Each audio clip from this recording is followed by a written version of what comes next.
Salut les explorateurs de l'étrange. Aujourd'hui, on plonge ensemble dans les entrailles d'Édimbourg, une ville connue pour ses châteaux et ses fantômes. Mais saviez-vous qu'elle cache une légende urbaine bien plus moderne et tout aussi terrifiante ? C'est l'histoire de la ligne de métro maudite, un réseau souterrain abandonné qui continue de hanter les nuits de la capitale écossaise. Imaginez, nous sommes à Édimbourg, une ville chargée d'histoire, avec ses ruelles pavées et ses bâtiments séculaires. Mais sous la surface, un autre monde existe, un réseau de tunnels silencieux et poussiéreux, autrefois parcourus par les métros. L'une de ces lignes, appelons-la la ligne oubliée, a été fermée au public à la fin des années 1980. Officiellement, c'était pour des raisons économiques et de sécurité. Les tunnels étaient vieillissants, les infrastructures obsolètes, mais les rumeurs, elles, racontent une toute autre histoire. Une histoire beaucoup plus sombre. Après sa fermeture, la ligne est devenue un sujet de fascination pour les amateurs de frissons. On racontait que des bruits étranges s'échappaient des bouches d'aération la nuit. Des voyageurs, attendant sur les quais des lignes encore en service, juraient entendre le grondement lointain d'un train venant des tunnels condamnés. Les employés du métro, eux, évitaient la zone comme la peste. Ils parlaient d'une présence, d'un froid glacial qui vous saisissait même en plein été.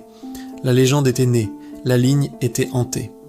Notre histoire se concentre sur un homme nommé Paul, un technicien de maintenance du métro d'Édimbourg. C'était un gars réaliste, ancré dans la réalité, qui ne croyait pas aux fantômes. Pour lui, chaque bruit avait une explication logique. Le vent dans les tunnels, des tuyaux qui travaillent, des rats qui courent baudent sur les voies. Il avait entendu toutes les rumeurs sur la ligne oubliée et ça le faisait sourire. Il pensait que ses collègues étaient juste un peu trop superstitieux. Un soir de novembre, particulièrement froid et brumeux, une alerte est déclenchée. Un capteur de pression a signalé une anomalie près de l'entrée de la fameuse ligne abandonnée. Le règlement était clair, toute alerte devait être vérifiée. Personne ne voulait y aller. Les plus anciens secouèrent la tête, murmurant que ce n'était pas une bonne idée de déranger les esprits. Paul, voyant la réticence de ses collègues, a levé les yeux au ciel et s'est porté volontaire. C'est sûrement un court-circuit ou un animal, a-t-il lancé avec un sourire narquois. Je vais jeter un œil, ne vous inquiétez pas, je ne vais pas me faire enlever par des fantômes. Armé de sa lampe torche et de sa radio, il a déverrouillé la lourde grille qui barrait l'accès au tunnel. Un souffle d'air froid et humide, sentant la poussière et le métal rouillé, l'a accueilli. Il a descendu les escaliers de service, ses pas résonnant dans le silence oppressant. Le quai de la station désaffectée était plongé dans l'obscurité, à l'exception du faisceau de sa lampe. Les affiches publicitaires des années 80 étaient encore là, déchirées et décolorées, comme des fantômes du passé. Des canettes de soda d'une autre époque jonchèrent le sol. L'endroit était figé dans le temps. Paul a commencé son inspection. Il a marché le long du quai, balayant les murs et les voies avec sa torche. Tout était calme, trop calme. Le seul son était le goutte à goutte régulier de l'eau s'infiltrant à travers le plafond. Il a vérifié le capteur défectueux, a resserré une connexion et le problème a été résolu. Mission accomplie. Il a contacté la surface par radio. C'est bon, c'était juste un faux contact. Je remonte. C'est à ce moment-là qu'il l'a entendu. Au début, c'était un grondement sourd, presque imperceptible, venant du plus profond du tunnel. Il a coupé sa radio, pensant que c'était une interférence. Mais le bruit a persisté, s'intensifiant. Un bruit de roulement métallique sur des rails. Un train. Son cœur s'est mis à battre plus vite. Il a vérifié l'heure. Il était presque minuit. Il savait parfaitement que non seulement aucun train ne devait circuler sur cette ligne, mais qu'aucun autre convoi n'était programmé à cette heure dans les tunnels adjacents. Le son était trop proche, trop distinct. Il venait bien de sa ligne. Une brise glaciale a parcouru le quai. Les quelques ampoules de secours qui clignotaient encore se sont mises à vaciller frénétiquement avant de s'éteindre, le plongeant dans une obscurité presque totale, seulement percée par sa lampe torche. Le bruit du train était maintenant assourdissant. Il a pointé sa lampe vers le tunnel et a vu deux lumières jaunes apparaître au loin, se rapprochant à une vitesse inquiétante. Le sol vibrait sous ses pieds. Le train est sorti de l'obscurité. Ce n'était pas un modèle récent, c'était une vieille rame des années 80, couverte de rouille et de saleté. Elle a ralenti en grinçant et s'est arrêtée juste devant lui, sur le quai. Paul était paralysé à la fois par la peur et l'incompréhension. Il a balayé l'intérieur des wagons avec sa lampe. Et c'est là que la véritable horreur a commencé. À travers les vitres poussiéreuses, il a vu des passagers, des hommes et des femmes silencieux et immobiles. Leurs vêtements, leurs coiffures, tout criait les années 80.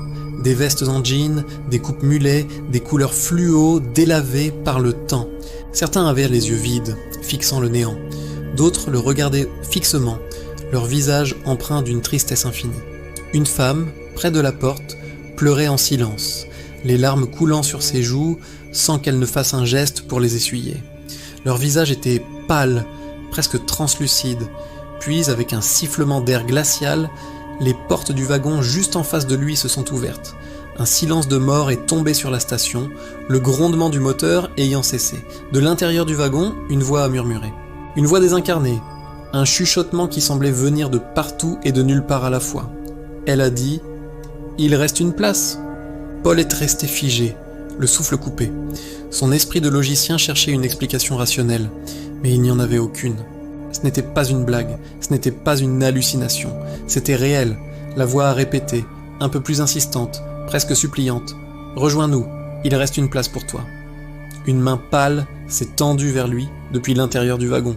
Que s'est-il passé ensuite? Personne ne le sait vraiment.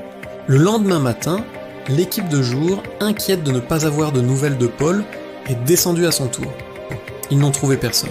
La station était vide, silencieuse. Le capteur fonctionnait parfaitement.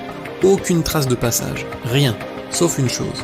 Au bord du quai, juste en face de l'endroit où un train se serait arrêté, ils ont retrouvé son casque de sécurité, posé bien droit.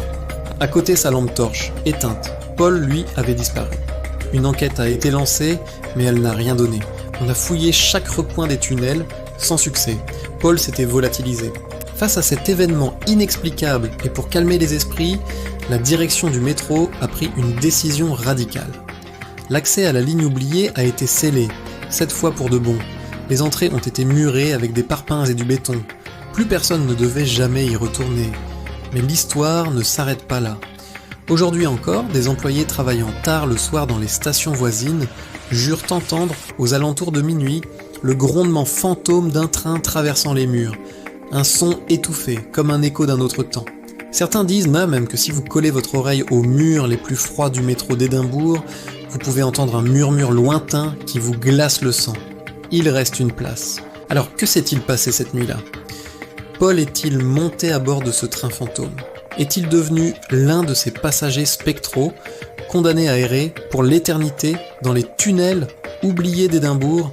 Cette ligne était-elle le théâtre d'un accident tragique dans les années 80 dont les victimes continuent de revivre leur dernier voyage? Personne n'a la réponse. La ligne oubliée garde ses secrets scellés derrière des murs de béton.